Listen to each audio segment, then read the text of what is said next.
Okay. Om Shanti जी। फरिश्ता family में आप सबका पुनः स्वागत है इस सीरीज में दादी गुलजार की।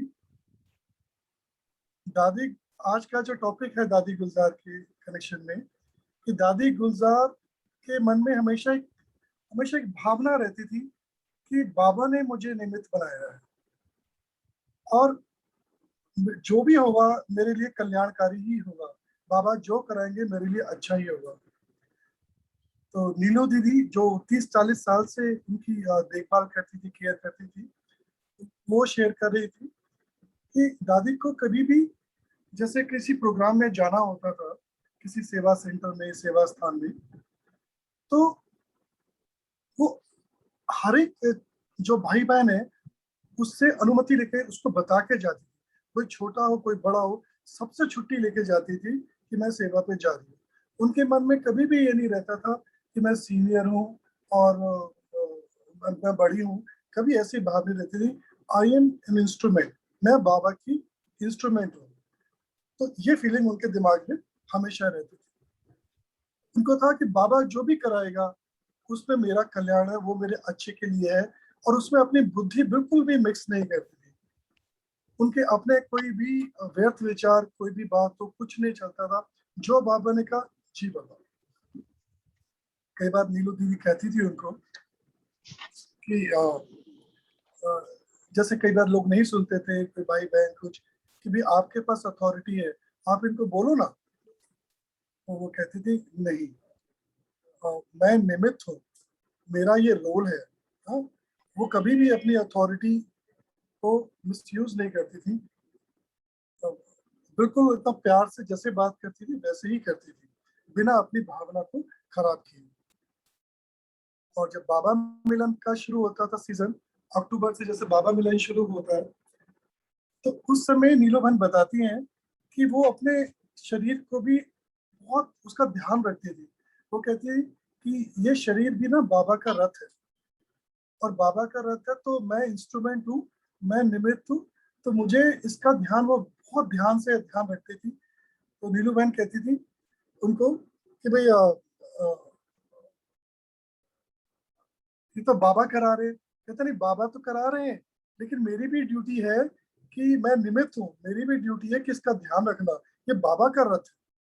तो वो फीलिंग उनके अंदर हमेशा रहती थी कि ये शरीर जो है बाबा का रथ है। और कभी सेवा स्थान पे जाना होता था, उनको कहती थी कि ये सेवा जो है ना, ये बाबा ने दी है, ये बाबा ने दी है, तो इसमें बुद्धि नहीं, बाबा ने निमित्त बनाया है। तो उस भाव से सेवा करती थी, उसमें कोई भी मिक्सिंग नहीं होती थी उसके अंदर। कई बार जैसे नीलू बहन कहती हैं कि मैं बाबा दीदी की सेवा करती थी, गुलजार दादी की, तो इतने सालों से तो थोड़ा अटैचमेंट हो ही जाती है डेफिनेटली। इतने साल से करते करते 30-40 साल से, तो दादी उनको समझाती थी कि आप मुझसे मत अटैच हो, आप बाबा से अटैच हो। हाँ, ये शरीर जो है ये रथ है, सिर्फ इसको रथ की तरह से ही इसकी देखभाल करो, हाँ, निमित्त समझते हुए, और अटैच रहो बाबा से। इस शरीर हमेशा बीमार भी हुई ना, इनफैक्ट जब काफी बीमार रही तो डॉक्टर्स को भी कहती थी कि मैं ठीक हूँ, मुझे कुछ नहीं हुआ है। ये शरीर है, इसके अंदर जो प्रॉब्लम है या जो भी कुछ ठीक करना है, वो शरीर अलग है। तो ये स्थिति उनकी हमेशा रहती थी कि मैं अलग हूँ, शरीर अलग है, मैं निमित्त हूँ। और निमित्त भी क्या, निमित्त में भी ये बात रहती थी। एक तो ये रहता सिर्फ कि मैं निमित्त हूँ, एक है मैं बाबा की बनाई हुई निमित्त हूँ, बाबा ने मुझे निमित्त बनाया है। तो बाबा ने मुझे निमित्त बनाया, ये भावना उनमें हमेशा रहती थी। तो आइए अब लोग देखते हैं दादी का वीडियो इस विषय के ऊपर। ओम शांति।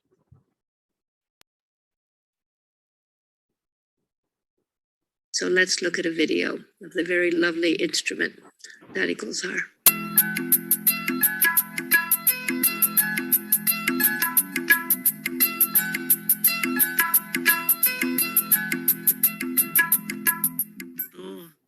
देह होकर के निमित्त बन के सेवा करते हैं, स्थूल काम करते हैं, तो भी मेरे को 100 मार्क्स मिलेंगे।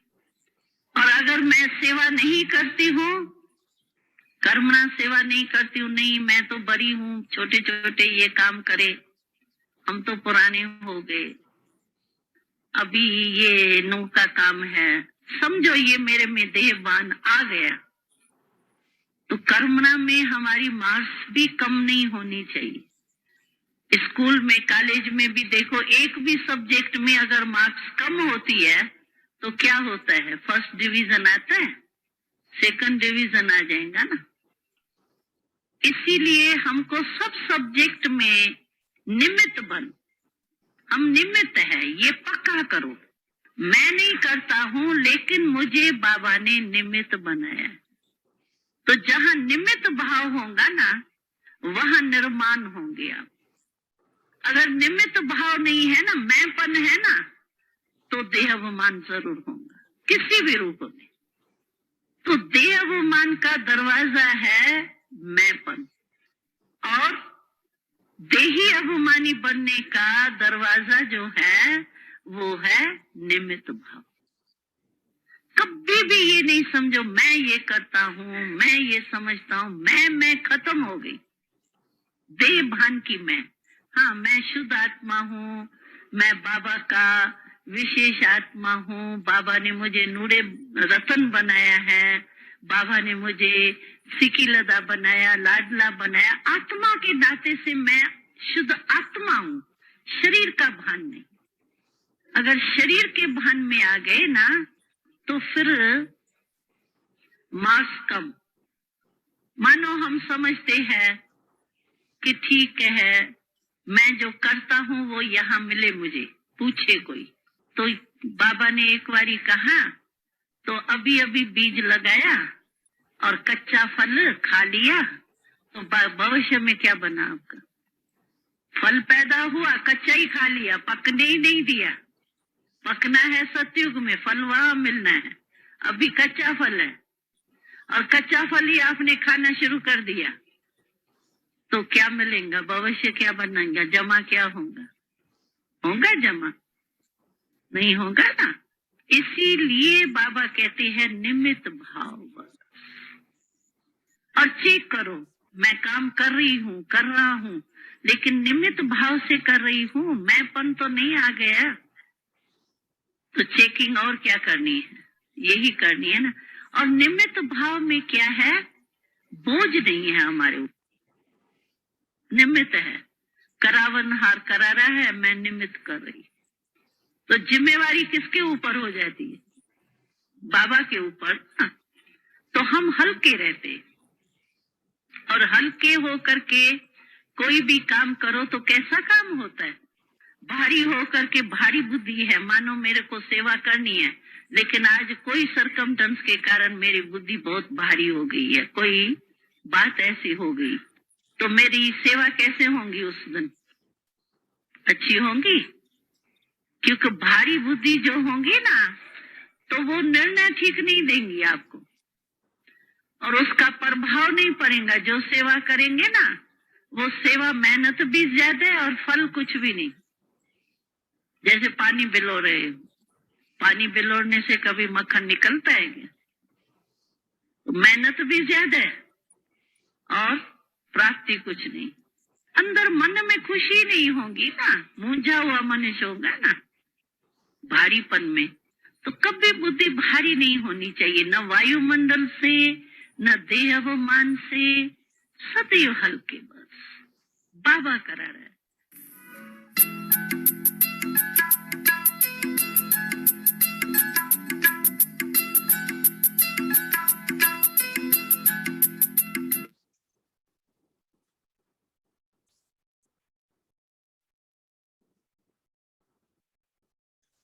तो देखा वीडियो?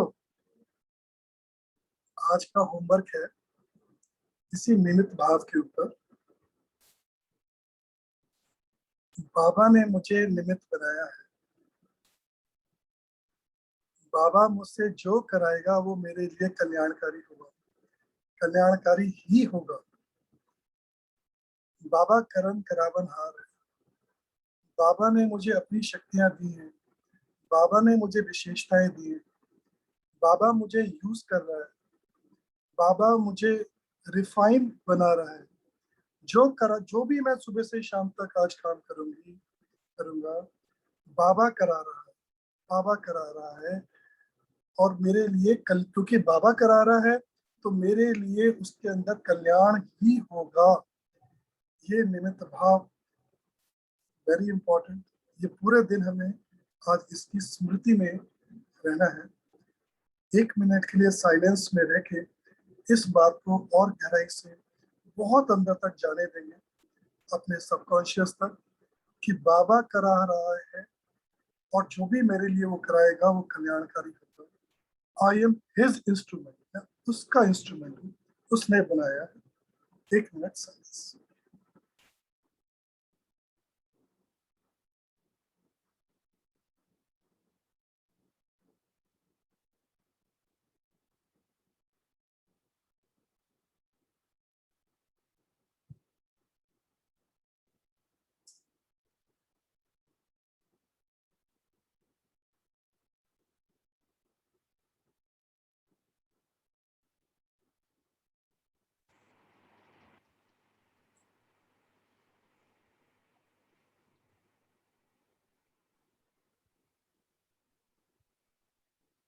ओम शांति।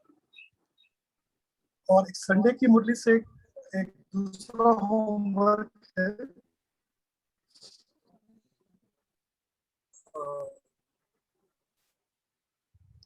बाबा ने मूंझने की बात करी थी। दिल की मौज से काम करते हो या दिल में मूंझ, जहाँ पे बात होती है, कंफ्यूजन होता है, वहां पे होता है कि ये ऐसे होगा, ये ऐसे नहीं होगा, ये कैसे होगा का। तो बाबा कहते हैं सेवा में कभी भी मूंझना नहीं, कंफ्यूजन नहीं सेवा में कभी भी। जो भी करना है मौज से करना है, मतलब अपनी मौज से उस मूंझ को भी खत्म कर देना है। ये जो मूंझपन है, ये जो कंफ्यूजन है, अगर ये मन में होता है, ये वृत्ति में है मेरी, तो मेरी आंखों में, मेरी दृष्टि में आएगा। और मेरी दृष्टि में है तो मेरी सृष्टि भी अकॉर्डिंगली बन जाती है, तो उसी ढंग से वो चीजें होती है। तो मुझे मूंझना नहीं है, दिल की मौज से उस मूंझ को भी मौज में बदलना है। और सेवा में कई बार, जैसे बाबा ने बताया ना कि स्थूल कार्य होते हैं, तो मैं जैसे ब्रह्मा कुमार बना या ब्रह्मा कुमारी बनी, तो मैं क्या ये स्थूल काम करने के लिए बनी? जैसे बाबा ने एग्जाम्पल दी, मैं तो टीचर हूँ, मैं ये स्थूल काम कैसे करूँ?